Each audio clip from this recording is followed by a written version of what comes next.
说疯狂的去做题目，因为你以后遇到的题目绝对是你从来都没有遇到过的，好，所以你一定要学会怎么去思考，好，不是说一直去做骗子补习班啊，或者是参考做题目，这样子帮助是有限。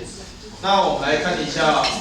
我们今天这堂课来谈一下基本计数原理那基本计数原理讲的就是穷举法，就是大家觉得最笨的方法，对不对？最笨的就是什么东西是最笨的？一个一个数，对不对？最笨的方法。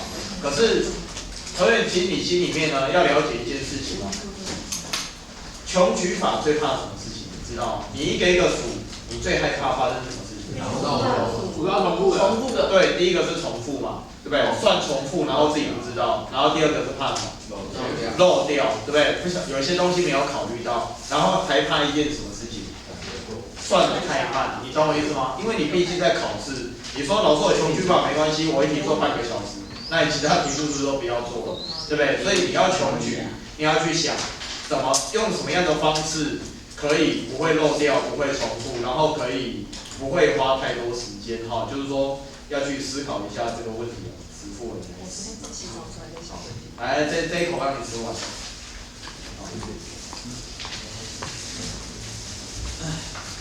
来，我们先来看那个第一题好不好？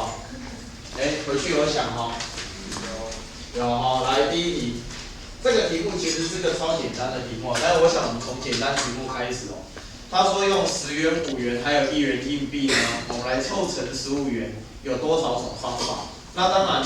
或许来第一题我起个头好不好然后我们等一下再来看看同学怎么想。我们可以假设如果我们用数学方式来写我们可以假设10元的硬币几个，用未知数来表示嘛 ，x 个对不对？可以然后5元的硬币。我们假设，sorry， 假设，拍谁，错字你就讲就好了，当然5元硬币y 的然后1元的硬币有几个？有z个。当然，一个很简单的题目，可能你不需要去假设这个东西，但是我想我们讲一个，就是如果用数学来写的话，那同学你知道，我假设10元 x 个，5元 y 个，1元有 z 个的话，那这样子 x y z 会满足什么关系？你知道吗？我的金额的总和必须是多少钱？10x加 y 加 z。对，10倍的 x 加上什么？5倍的 y 再加上 z。应该要等于多少？应该要等于15，对不对？好，这个 x y z 必须满足这个关系式，而且同学你很清楚这个 x y z 它本身它有一些限制，它必须是什么数？这个 x y z 一定是什么数？正整数或者是什么？可不可以是0？可不可以是0吗？可以嘛？好，来，那我们这边就这样写这个 x y z。它本身的限制它是什么？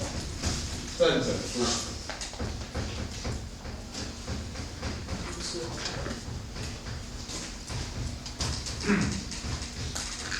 或者是0，对不对？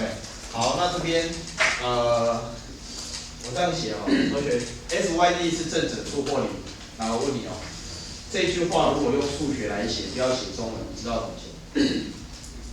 如果我说这一句话我们不要写中文，就是说我们纯粹用数学的符号来写，你知道怎么写？大于的。知道怎么写吗？大于2呢？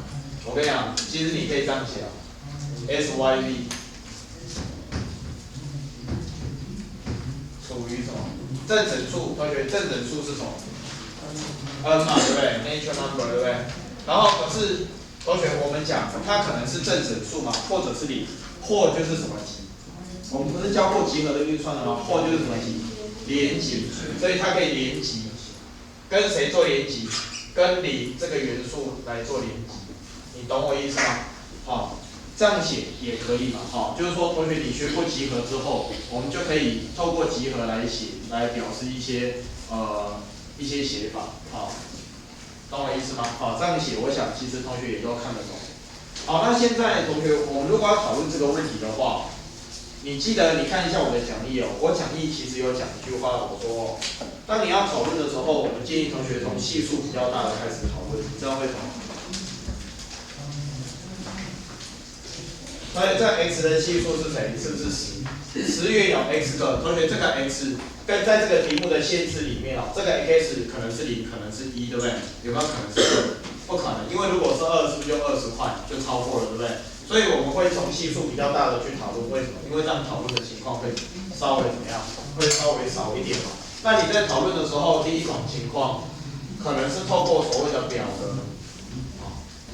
来，这个很简单哦，可能是透过所谓的表格。那表格你会怎么写呢？可能有些人会这样写，好，就怎么写才不会漏掉哈。回去到我想哈，10元、5元 ，OK， 1元的硬币，好，如果你今天用讨论的话，好，用表格的方式，同学我们先考虑哦，10元硬币，来，如果1个的话。来，再来5元硬币可能几个？1个，然后再来这边是0个，对不对？10元硬币1个，5元硬币几个？0个，然后其他全部都是1块钱的几个？有5个，就类似用这样的方式，是不是一个一个可以把它列出来？那接下来同学你想啊，10元的情况应该有这2种，然后再来，如果没有用到10块钱的话，同学5元的情况有几种？可能几个5块钱，可能3个5块钱嘛。然后0个1块，对不对？那也有可能是2个5块钱，然后5个1块钱，然后当然也有可能是1个5块钱，然后怎么样10个1块钱。那最后一种情况是什么？全部都是什么？全部都是1块钱。所以总共有几种方式？6种，对不对？是不是总共有6种？那这种是用透过表格的方式来做。那另外一种方式是什么？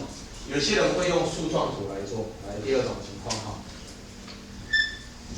这能不能画树状图？我想应该也可以。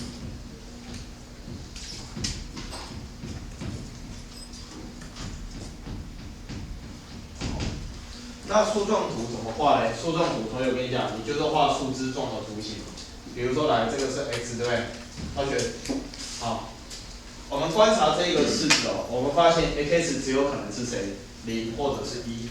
所以你画树状图可能可以这样画哈，好 ，x 可能是0或者是1，来0或者是1，好，那 x 如果是1的话，代表这里有10块钱，然后接下来我们来看 y 的情况，来 y 的情况哈，如果是1个10块的话，那这里可能是什么？1个5块钱，然后0个5块钱，懂我意思吗？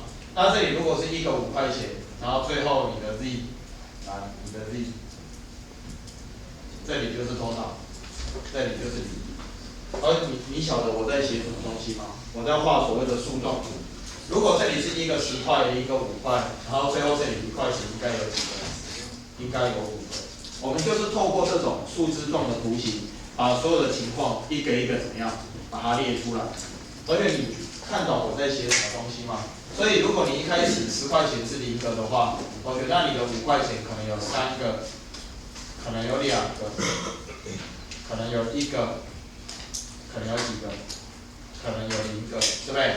那5块钱如果有3个，这时候1块钱就是0个，这里几个？5个，这里10个，这里几个？15个。好，所以全部的情况1、2、3、4、5、6，是不是一样6种？所以你晓得我在写什么东西吗？这个东西其实很简单。好，树状图或者是透过表格的方式，或者你用你自己能够理解的方式把所有的情况列出来。好，这个题目总共有6种方法，可以吗？可不可以？这应该小朋友都会做哈。好，来第2题开始，同学，你发挥的时刻到。来，从第2题哦。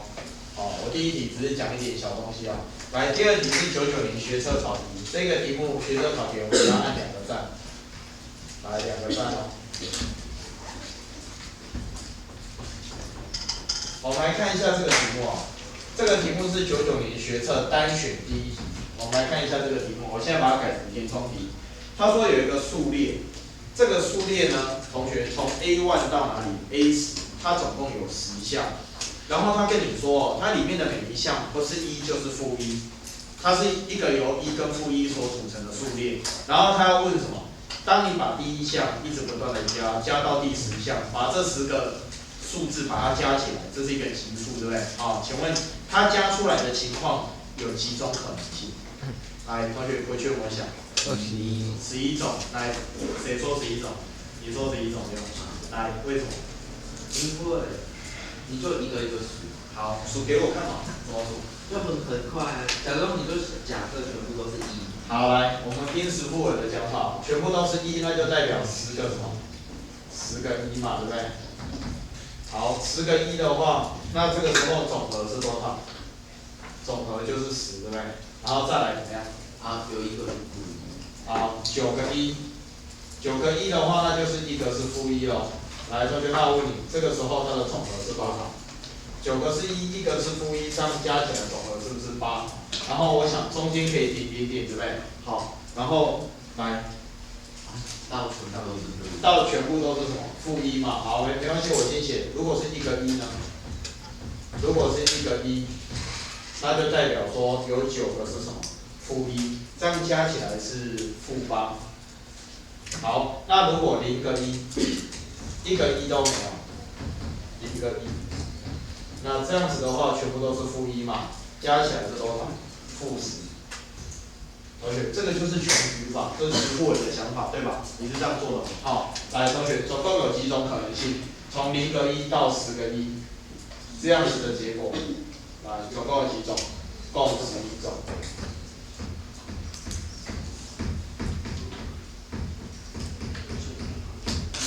好，很好，同学这一题答对，这一题答案是11。好，99年学测单选第1，这个题目哦，好，就11种，这么简单。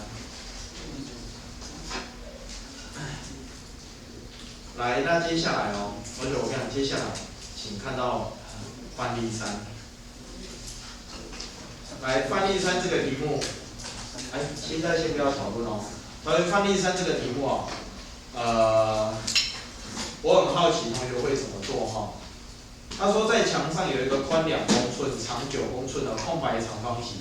我现在呢，手边有很多红色及绿色长方形的瓷砖。红色的瓷砖宽是1公寸，长3公寸；绿色的瓷砖宽1公寸，长6公寸。然后用这些瓷砖填满这个长方形，可以填出几种不同的图案。我们这个题目或许可以在旁边先把它对应的图形先把它画出来。来，我们看一下这个例题3哦，然后把这个图画出来你把它画在旁边吧，你有画吗？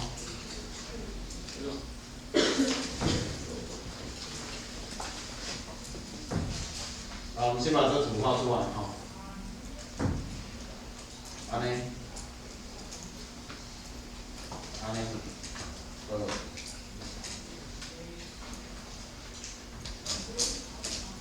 怎样？他说，宽2公寸，好，宽2公寸，长9公寸这个要跟它长度要配合，所以这个是9，好，所以这个是9。那我看一下他说红色的是怎么样？宽1公寸，长3公寸，宽1公寸，长3公寸，所以这里有红色的，长这样来，再来还有什么绿色？来，绿色，找一下绿色。宽1公寸，长6公寸，宽1公寸，长6公寸。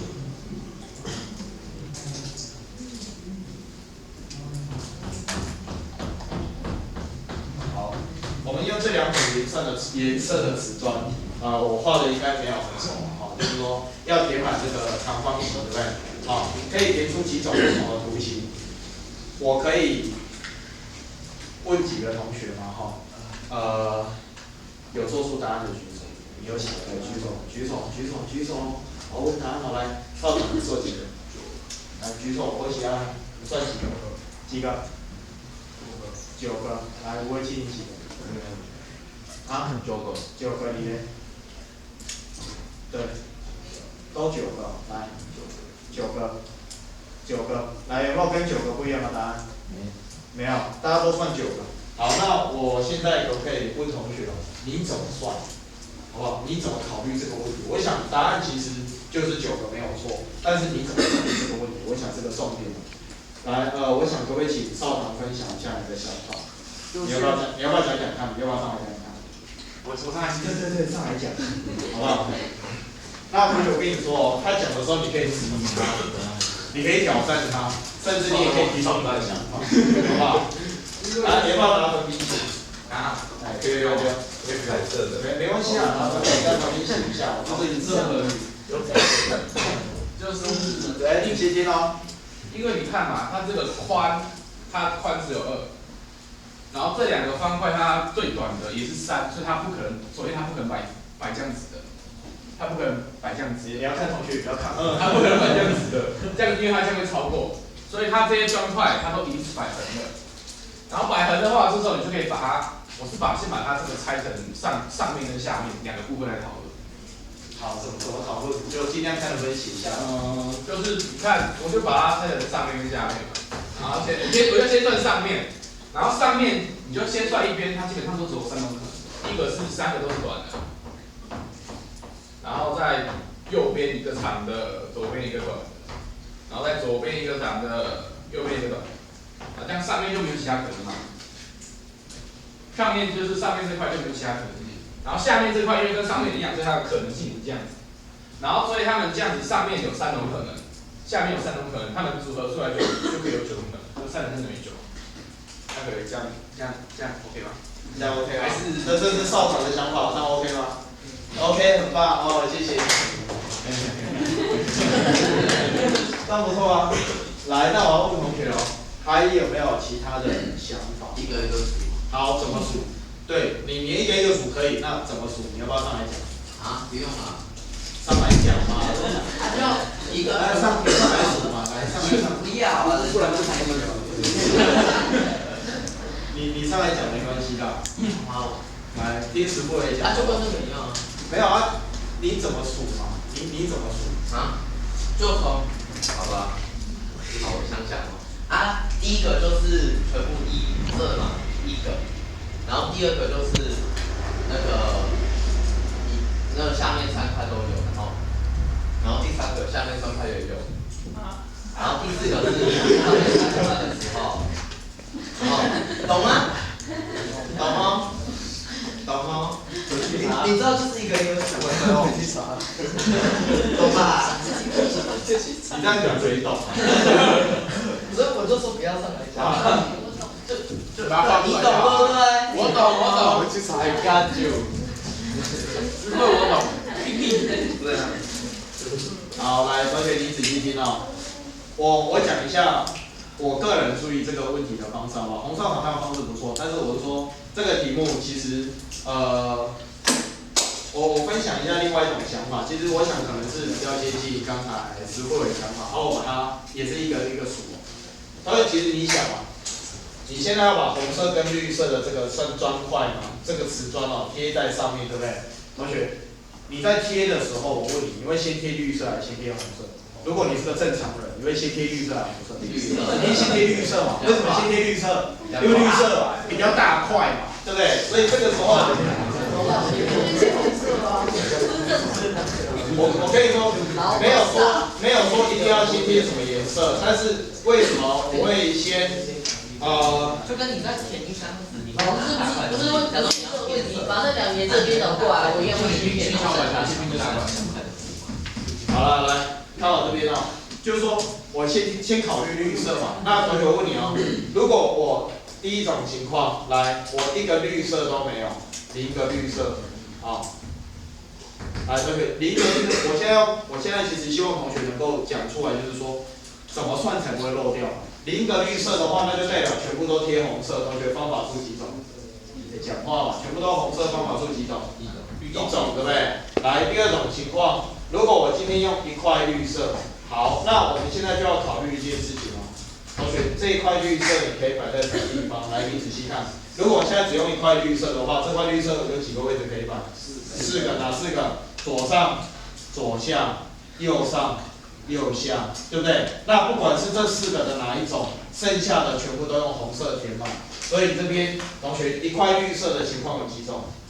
这个有4种，对不对？这样数嘛。第3种情况，如果今天是2块绿色，好，那现在我们就考虑哦，同学2块绿色的话，你可以有几种摆法？4种，哪4种？仔细看哦，左上左下，对不对？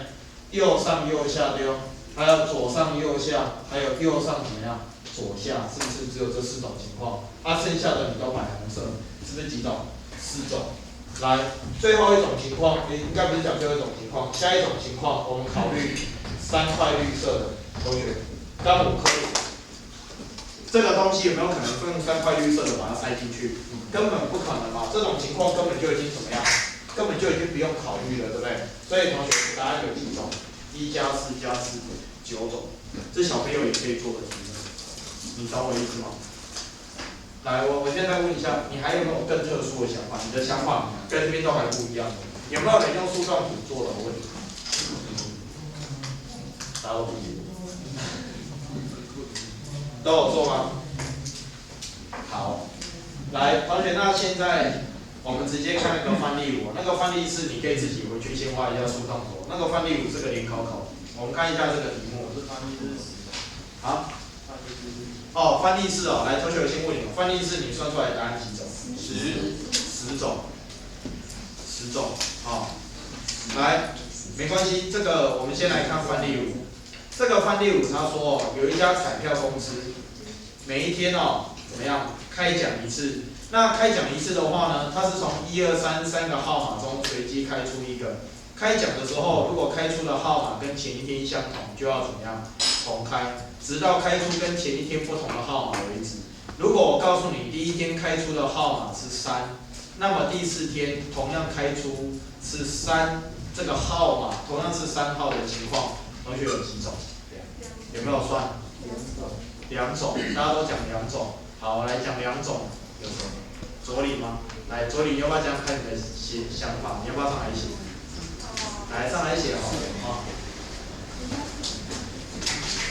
来，左领，你写这边好。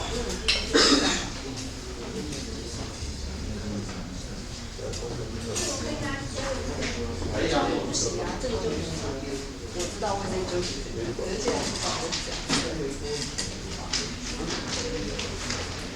你要拿灰色的。可以啊，可以啊。好，来，同学仔细听。好。来解释哦，同学抬头仔细看我作业怎么解释。跟前一天不一样，然后所以第一天是3号，你要不要上面写一下第1天？好，把它写下去。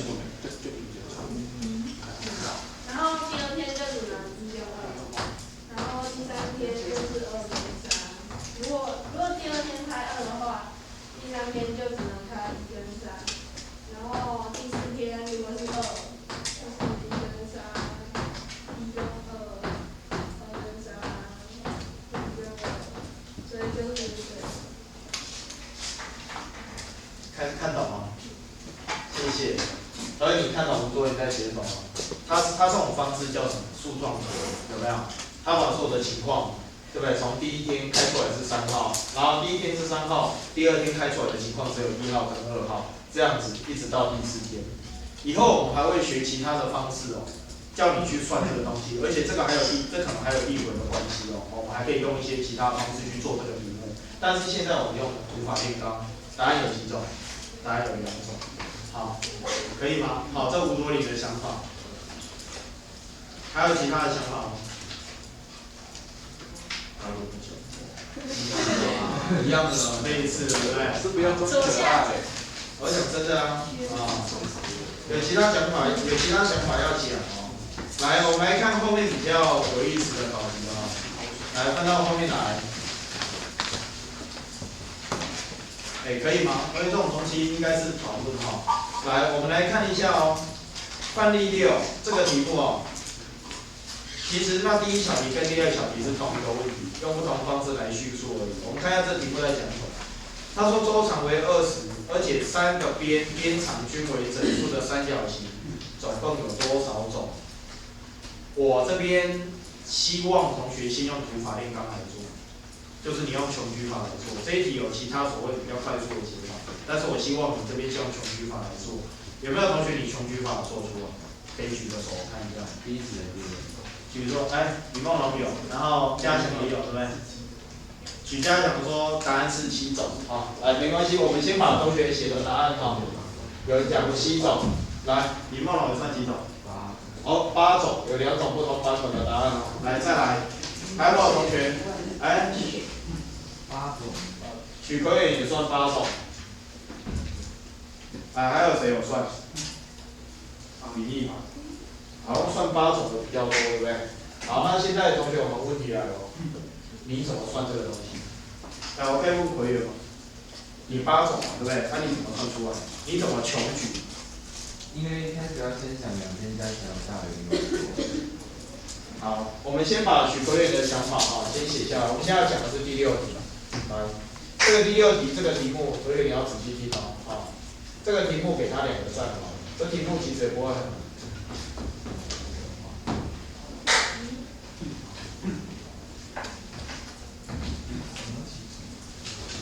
他现在这个题目是说三角形 ABC， 好来它的边长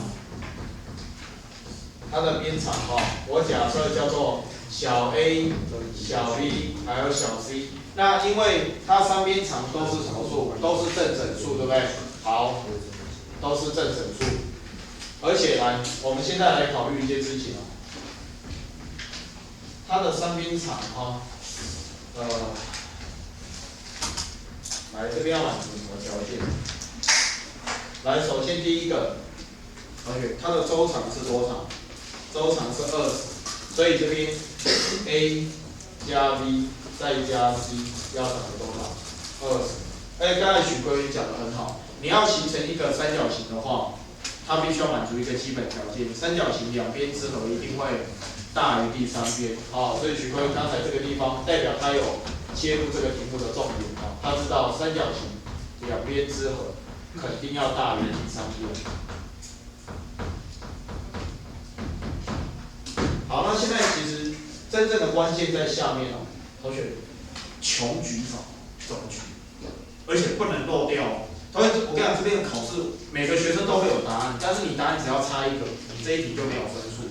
怎么穷举？这是我要的东西。你怎么穷举才不会漏掉？来，许各位，你说说你想法，你怎么列嘛？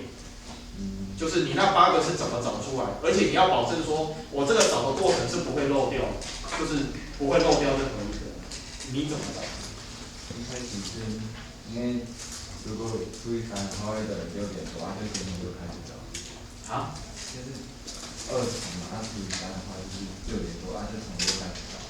为什么20除以3，然后为什么要从6开始找？这样比较平均的感觉。比较平均的感觉。你这样讲，可能很多同学听不太懂。来，我想听听，好，没关系，许可以有想法我们再听听其他同学。来，我问一下迪迪好不好？从最小的最小的，好，所谓最小的。最前面是小的。最前面是小的，那最前面是小的，你考虑的是，比如说，我猜测你考虑的情况应该是18，你所谓的前面最小是指说它的3边长由小到大之类的。这种直接不可能就没有，但是同学我这样讲不可能你也先列出来，然后中间那个过程是怎么进行的？来，同学，你的想法是这样只是说你中间有些东西你是省略掉的。来，同学我问你如果我们按照那个严允义的想法，同学，我们是不是考虑3边加起来要等于18，而且2边之和要大于第3边？我们由小到大，18是不是应该是你第一个考虑的东西？但是当然这个你马上大笔一挥，怎么样？就拿掉，不许我扣2个代词，对不对？为什么？因为2边之和大于第3边，当然是不可能的1加1怎么可能大于18？那我问你118的下一个应该是谁？应该是谁？应该是2多少？17来，这个应该也划掉，对不对？那中间同学应该有很多点，都是不太可能的。那你告诉我，接下来你应该考虑到谁？应该要考虑到1、9、10，然后同学190你应该也知道，前面这个点点点应该都不用写错了，190把结果扣列嘛，因为两边之和大于第三边没有。来，同学，你知道190的下一组是谁吗？19，应该是19。可是同学19，你要不要去想它？你要不要再去做？不用，为什么？你知道？190跟119根本就根本就是同样的三边长，你懂我意思吧？好，所以这边后面来，通通都不用写。所以1开头的是不是全部都被我们淘汰掉？你懂我意思吗？同学，你知道我要讲什么吗？来，那我问你哦，2开头的有谁？你如果说这样写哦，2开头的2117，来，同学，2117跟127是不是一样？是不是划掉？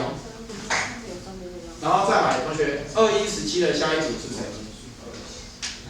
哎，这应该会吧？2多少？2216，是不是也划掉？同学，你们是这样做的吗？我要的是土法炼钢哦。2216，来，同学点点点，你接下来应该考虑到谁？2多少？8多少？10，对不对？2810是不是还不行？然后同学2810的下一组是谁？299，OK，299，10到饱，来，这个299行不行？行还不行吗？可以嘛？所以这299你给它框起来，对不？你终于找到一组了，对不？辛苦那么久。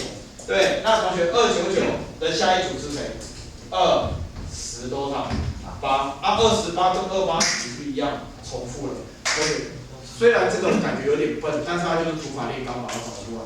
我现在写了前面2排哦，同学我跟你讲，你要不要把它写完？其他同学你如果没有做的，你要不要把它写完？把全部的8组三角形，把它全部找出来，你写写看。做做看啊，你有做吗？写完了吗？好，我刚才要找出来了，到底是哪8组？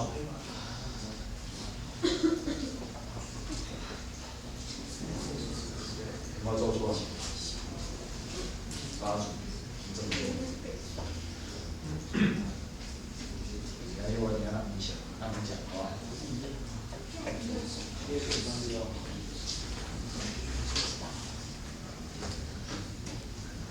来，有谁可以上来帮我把它写完？这应该可以吧？好，写这个很快啊，你只要抓那几个重点就可以了。直接写找出来。你前面你至少一开头那个写出来嘛，就一开始的那个，然后划掉，然后后面你就直接写它，没关系。好了，你要试试看，啊，你把你的答案写上去。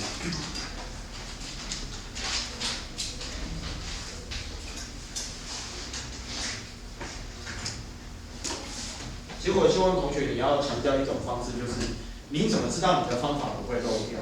好，有些学生他会习惯去凑，他会去凑说怎么样才可以，比如说加起来20，两边之和大于第三边，他会用凑的。可是你用凑的，你要注意，你有可能会漏掉，对不对？好。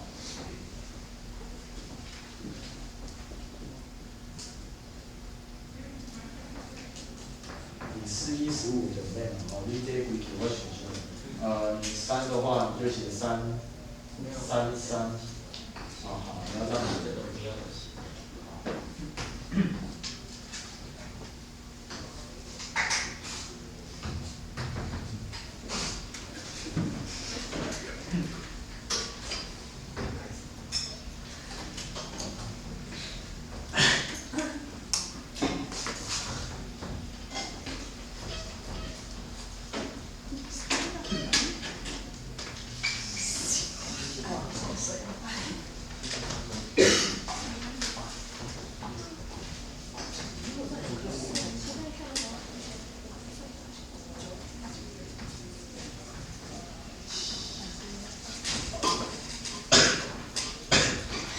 你569应该在578的前面，如果按顺序的话，569应该在578前面，要不要改一下？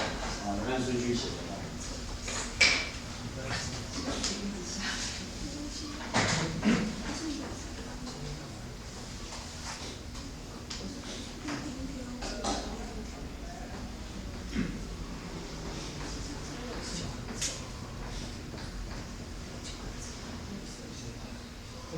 7开头的为什么不行？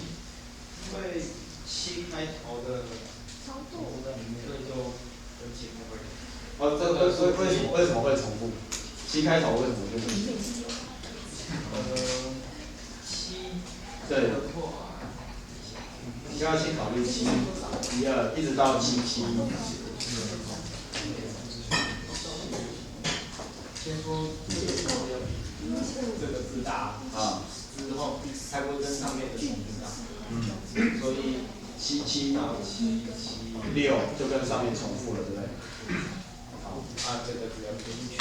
OK， 啊，你说那个都划掉，那个其他的都划掉，就是重复的啊，那些不可能的都划掉。好，谢谢李丽啊。来，其他别讲话了。所以你看这边 ，Hello， 来你看这里，语义他把所有的情况列出来，1、2、3、4、5、6、7、8组答案。你了解我意思吗？答案就8组，而且这8组长什么样子非常清楚。这是严以一的想法，对不对？由小到大，好，3边行加起来20，两边和大于第3边，由小到大，这样一个一个列，这样就不会漏掉。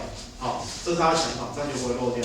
我刚才看到陈浩威好像有一个比较特别的做法，对不对？你要不要说出看你的想法？就是对你怎么做，你有做出来吗？对不对？好，来，那个浩威，你帮我说说看。我喜欢同学有不一样的想法，来，你要不要讲看？他其他的仔细听哦，我看他写法跟人家不太一样。来，因为两边之和要大于第3边，所以每边最大值的是9。来，等一下这句话请解释。来，你再讲一次。因为如果边长最大是10的话，其他两边加起来是10，会两个会等于1个不可能。等下，同学，你听懂他在讲什么吗？因为刚才有时候都放疑惑表情，这样可以吗？来，那你继续。就省2。你写下来，对，就什么，你怎么做，怎么做。然后就考虑，就用数字做写出来，整篇写出来。你看语无空啊，我的空。这题如果计算题你要怎么写嘛？就是说你怎么表达你的那个想法？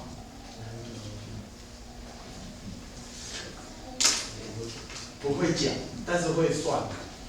那我问一个问题哦，你怎么保证你的想法是不会有漏洞，就是不会漏掉？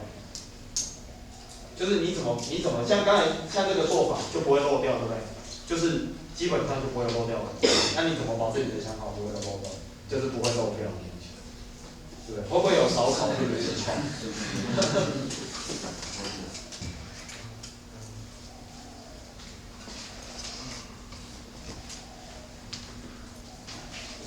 不会讲，好，没关系，谢谢。好，我要定哦，来，这爱气空来，因为时间关系哦，同学，我还要讲第7题哦。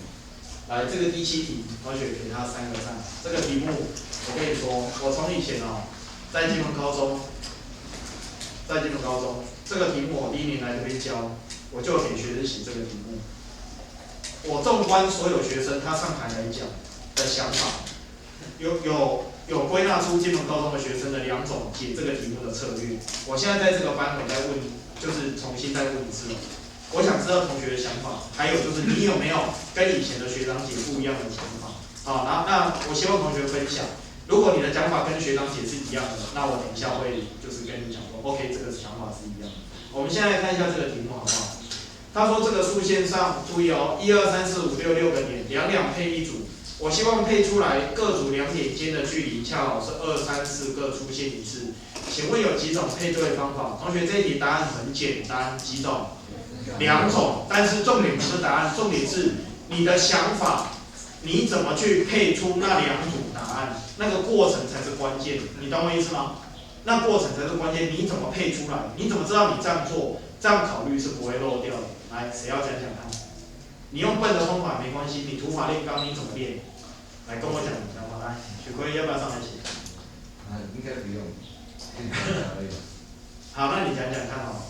因为它只有一个上面写2边的距离，有一个是4嘛，就代表只有1跟5或2跟6这2种，然后再另外再去算2跟3就好了，然后就表达。你说怎么样？就是它就是距离要是2、3、4嘛。对。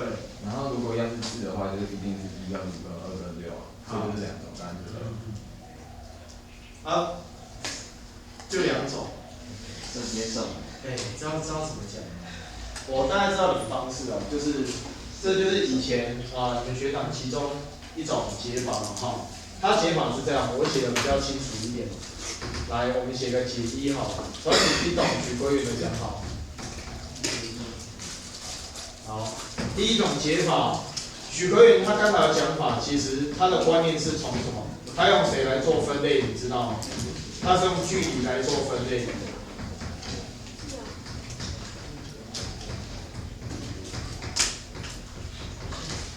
好来哈，这一题我来写一下哈。许归元讲的不错啊，我们是先用距离来考虑。那现在同学，我们来看一下距离，我现在把它所有情况列出来。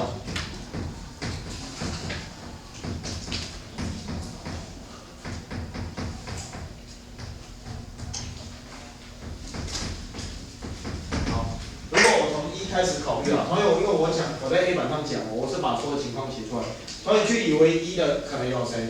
有1、2，来，再来是谁？2、3，再来是3、4，再来是4、5，然后最后是谁？5、6。然后距离如果是2，如果距离是2的话，同学，情况来这里可能有谁？有1、3，再来是谁？2、4、3、5、4、6。好，我先把它写出来哈，然后等下许归元再解释一次。来，距离是3的，好，用距离来做分类，可能有谁？1、4、2、5、3、6。来，距离是4的情况有谁？有来1、5，还有谁？2、6。那最后一种情况，距离是5的，有谁？有1、6。对不对？好，用距离来做分类，我想这个是一个不错的想法。好，他先把所有2点间的距离，好，先把它分类。那分类完之后，许归元的意思应该是这样啊，因为我们现在要求的它配对的方式，2点间的距离恰好是2、3、4。那你在考虑的时候，同学你要先考虑2还是3还是4？当然是4啊，为什么？因为4的情况比较少，对不对？所以我们在考虑的时候，我想我可以这样写哈。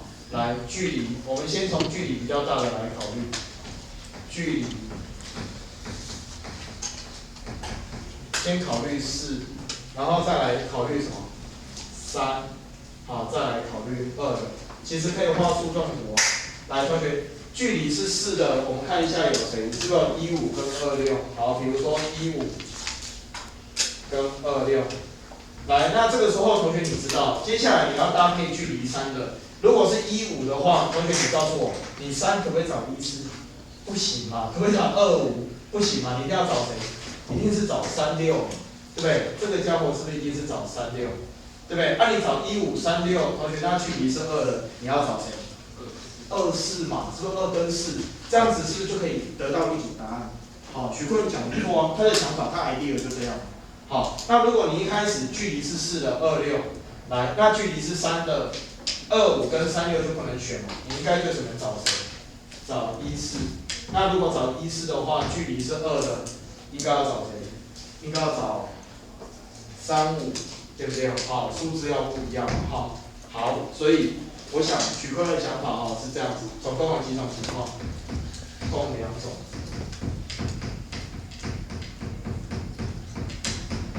OK， 很好，这许归元想法。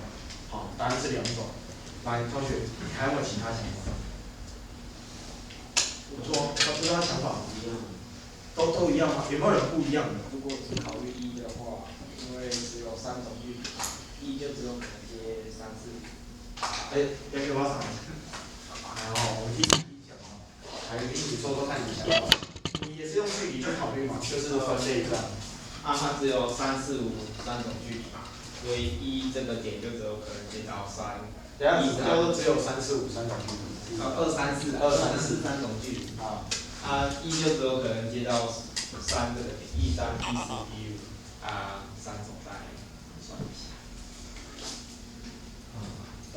E3部的。要不要写下来？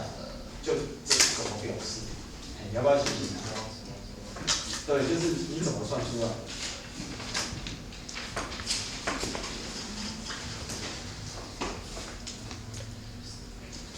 好，说说看没关系啊。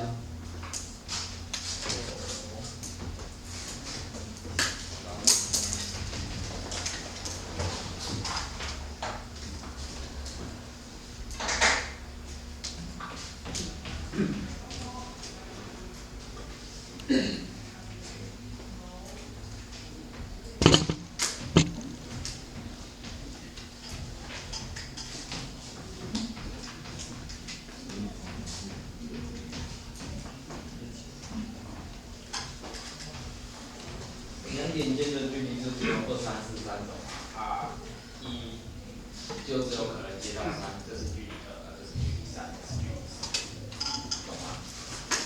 这个3种，看看有没有办法配出答案这个配出。好 ，OK， 就是有业的想法。这个题目其实中间他做法可能切入点很多。我以前曾经看过有个学生，你知道他怎么做吗？那个学生数学程度其实不是很好，但是他的方法，他其实没有漏掉任何一种情况。你知道他怎么做？他画了一个，你知道吗？我看过有学生画图解这个题目。我也画。但你说他怎么画？我跟你讲，这很妙。这个学生他这样画，他说老师，我这样子画，你仔细看哦。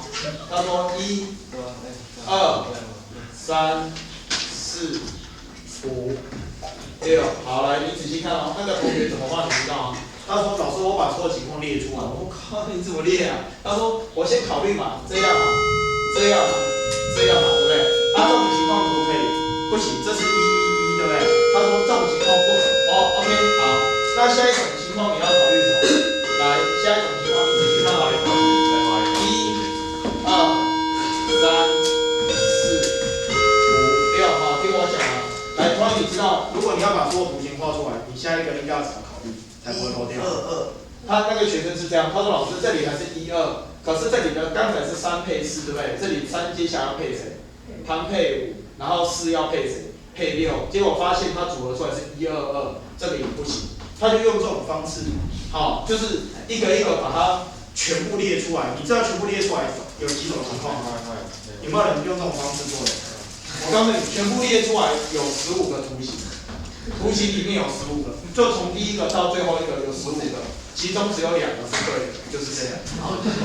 不会啊，这个方法不错。